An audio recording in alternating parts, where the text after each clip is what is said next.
One of Washington's iconic companies, headquartered in Seattle, now plans to open a major corporate office in Nashville. Today, Starbucks announced it will add thousands of jobs and invest millions in Tennessee.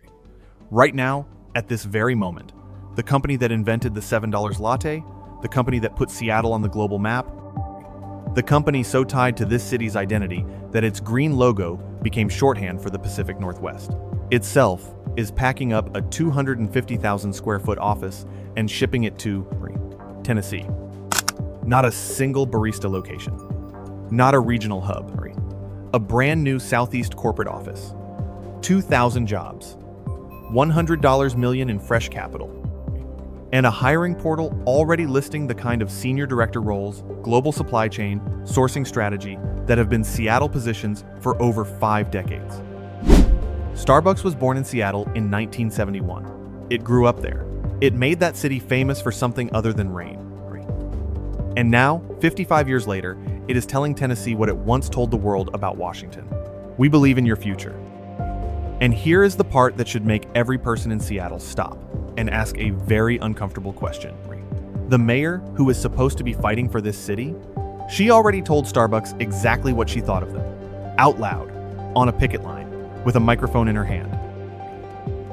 Before we go any further, subscribe to the States Insider right now if you want to stay ahead of the stories the local news cycle buries. Hit that like button. And drop your answer in the comments. Do you think Seattle's mayor caused this? Or is she just getting the blame for something that was already coming? I want to know what you actually think. To understand why this moment is different from every other corporate relocation story, you have to go back to November 2025. Katie Wilson had just won the Seattle mayoral race. Hours, not days, not weeks, hours after her opponent conceded. She showed up at a Starbucks Workers United rally outside a recently closed Reserve Roastery, and she said this into a microphone, to a cheering crowd. That is why I am proud to join them on their picket line, and proud to say loud and clear, I am not buying Starbucks, and you should not either.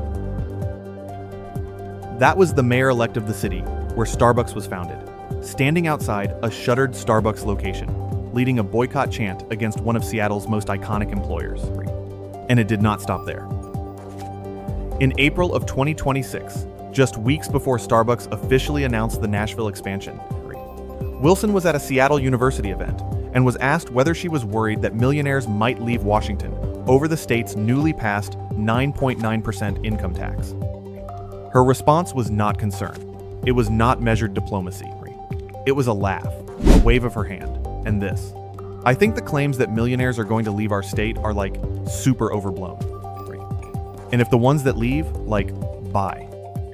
The audience cheered. Starbucks announced the Nashville office 9 days later. Now let us follow the money. Because this is where the story stops being about politics and starts being about math that does not care who you voted for. Washington state operates on what is called a business and occupation tax. This is not a tax on profits. It is a tax on gross revenue. That distinction matters enormously.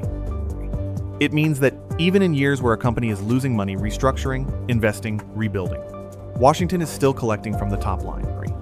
Tennessee does not have this structure. Tennessee does not have a payroll tax on high earners. And the difference between operating a major corporate division in Seattle versus Nashville works out to approximately $12,000 saved per employee per year. Do the math on 2,000 employees.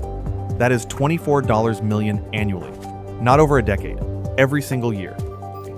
And that number does not include the real estate cost gap between downtown Seattle and Nashville's Peabody Union Complex, or the compounding advantage of Tennessee Governor Bill Lee's active campaign to recruit exactly these kinds of operations. When Starbucks announced the move, Lee issued a statement the same day. Companies across the nation recognize that Tennessee's fiscally conservative approach is good for business. We are proud to welcome another Fortune 500 company to our state. That is what a governor who actually wants businesses sounds like. Here is the angle that most coverage is getting completely wrong, and it is the one that actually matters most. Seattle is not just losing a corporate office. It is losing the tax base that funds everything else. Fox 13. Seattle reported the city could lose up to $750 million in tax revenue over the coming years as Starbucks shifts its operational weight to Tennessee. $750 million. In a city that Mayor Wilson herself admitted is sitting on what she called a large structural budget deficit. Those two facts need to sit next to each other because together they describe a city that is expanding its political ambitions while simultaneously contracting its economic foundation. The structural deficit Wilson inherited did not appear overnight. It is the accumulated result of years of decisions that treated Seattle's corporate anchor tenants as a permanent, unconditional resource. Starbucks was supposed to always be there. What changed is not Starbucks. What changed is the calculation of whether Seattle is still worth the cost of staying. The details on the ground make that calculation visible. High-level positions that were Seattle roles for years, Director of Sourcing for Global Supply Chain, Senior Sourcing Manager are now appearing on Starbucks' hiring portal, listed as Nashville positions. These are not entry-level jobs. These are the decision-making roles. The people who control procurement strategy, who sit in budget meetings, who decide where the next phase of growth gets built. When those people move to Tennessee, they are not commuting back to Seattle for important conversations. They are having important conversations in Nashville. And the next decision, and the one after that, gets made in the city where those people have their offices and their daily routines. That shift does not announce itself in a single press release. It happens incrementally. And then one day you look up, and the operational center of gravity has moved, and no ribbon-cutting ceremony brings it back. There is also a layer beneath this story that will not get its own headline, but will absolutely show up in the data 2 years from now. Every major corporate operation is surrounded by an ecosystem. The law firms that handle Starbucks contracts, the technology vendors whose primary client relationship runs through the Seattle office, the specialty suppliers who built proximity to that headquarters into their entire business model, the restaurants near the SoDo campus that run on the foot traffic of corporate employees. None of those businesses issue a relocation announcement. They quietly absorb the revenue loss, reduce headcount, and in the hardest cases, close.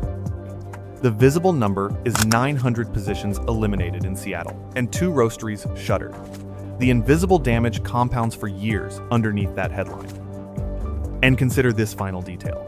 Washington Governor Bob Ferguson reportedly met with Starbucks CEO Brian Niccol just before the Nashville announcement. The contents of that meeting have not been disclosed. What we do know is that whatever was said in that room was not enough to change the answer Starbucks had already calculated.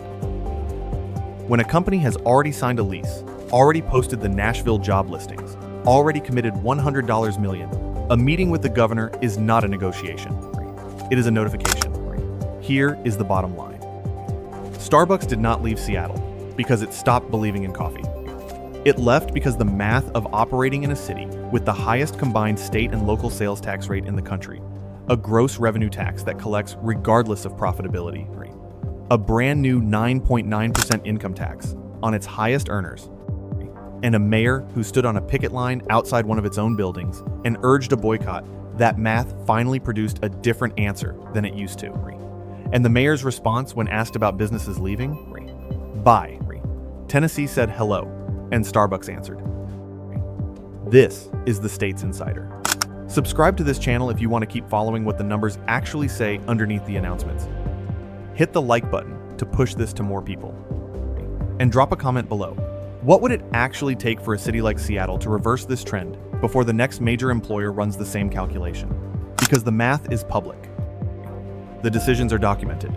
And right now, the moving trucks are heading south. Stay informed, stay sharp, never stop following the money. I will see you in the next investigation.